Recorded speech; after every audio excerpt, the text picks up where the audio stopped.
Good morning student. तो चलिए class 8 का हिंदी लिटरेचर पढ़ाने जा रही हूँ, जो है कि चैप्टर 7।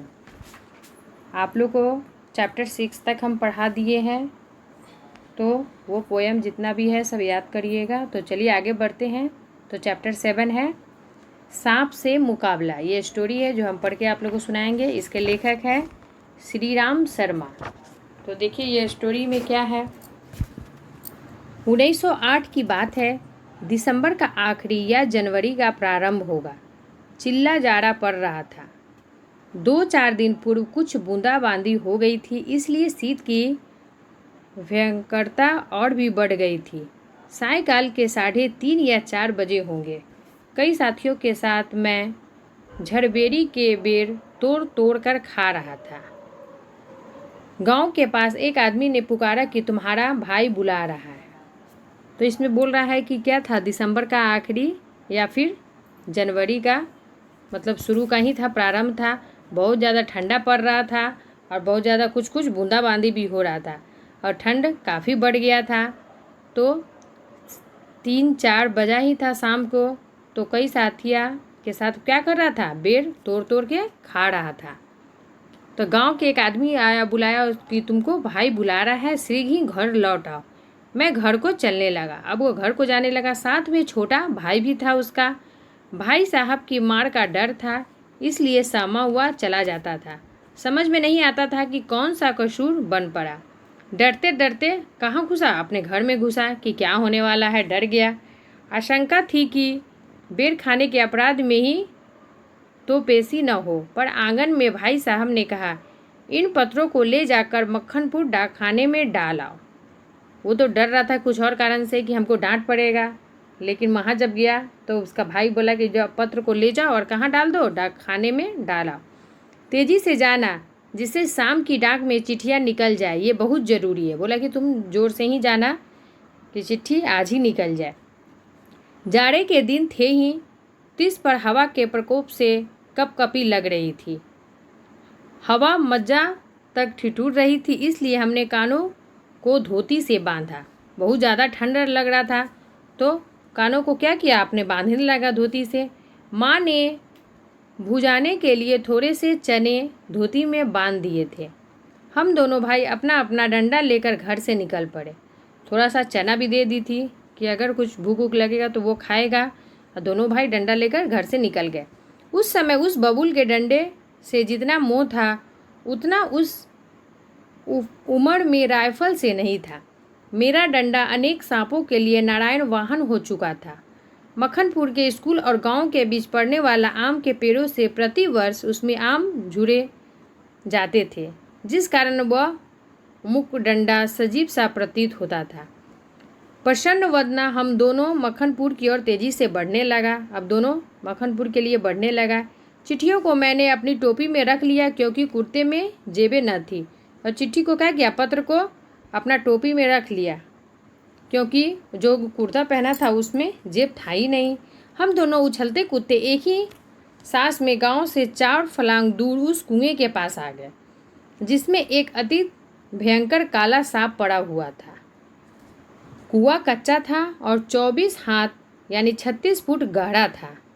कुआं बहुत गहरा था और क्या था, उसमें पहले से ही एक सांप पड़ा हुआ था और बहुत ज़्यादा ही गहरा था।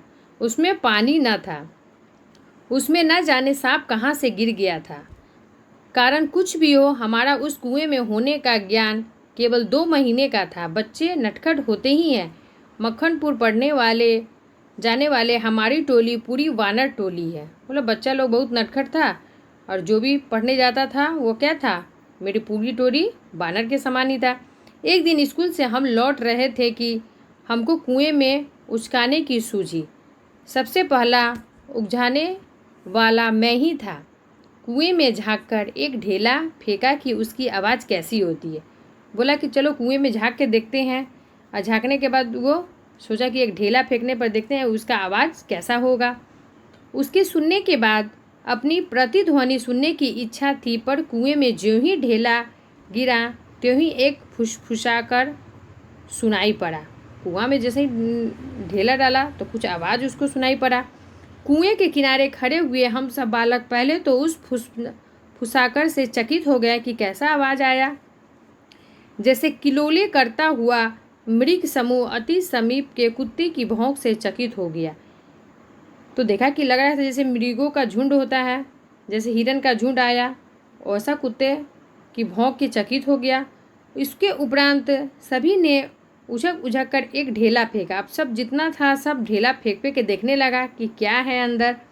और कुएं से आने वाले क्रोधपूर्ण फुसाकर पर कहे लगाए। गांव से मक्खनपुर जाते और मक्खनपुर से लौटते समय प्रायः प्रतिदिन कुएं में ढेले जाते थे। मतलब जब भी वह वहाँ से जाता था लौटते समय तो कुआं में क्या डालता था? ढेले डालता था। मैं तो आगे भागकर आ जाता था और टोपी को एक हाथ से पकड़कर दूसरे हाथ से ढेला फेंकता था। यह रोजाना की आदत हो गई थी।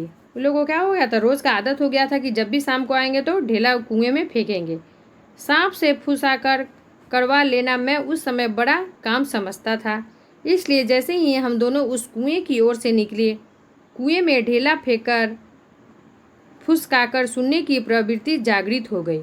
अब होने लगा कि ये लोग क्या बोल रहा है, फिर से ढेला फेंक के देखते हैं। मैं कुएं की ओर बढ़ा।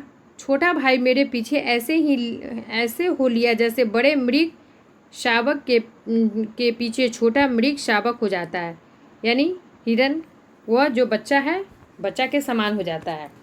कुएं के किनारे से एक ढेला उठाया और उझककर एक हाथ से टोपी उतारते हुए सांप पर ढेला फेंकने पर मुझ तो बिजली जैसी गिर पड़ी। जैसे ही वह ढेला फेंका तो बिजली के जैसा वो डर गया। सांप ने फुसकारी मारी या नहीं, ढेला उसे लगा या नहीं, यह बात अब तक स्मरण नहीं हुआ। अब सोचा कि हम ढेला फेंके, वह सांप पे लगा, सांप कुछ तो नहीं बोला, तो वह उसको समझ में नहीं आ रहा था। टोपी को हाथ में लेते ही तीनों चिट्ठियाँ चक्कर खाती हुई कुएं में गिर रही थी। अब जैसे ही ढेला मारा, टोपी नीचे उतारा तो क्या हुआ? चिट्ठी कुएं में चक्कर खाती हुई कुएं में गिर गई।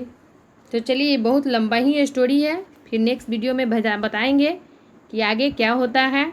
तो चलिए, जब तक ये ध्यान दीजिएगा, जो पढ़ा है उसको समझिएगा और आगे का नेक्स्ट चैप्टर 6 का क्वेश्चन आंसर फिर आप लोगों को भेजेंगे, वो क्वेश्चन आंसर लिखिएगा। और जब तक शब्दार्थ के साथ इन लोग को याद कीजिए और रिवीजन करते रहिएगा। तो चलिए, धन्यवाद।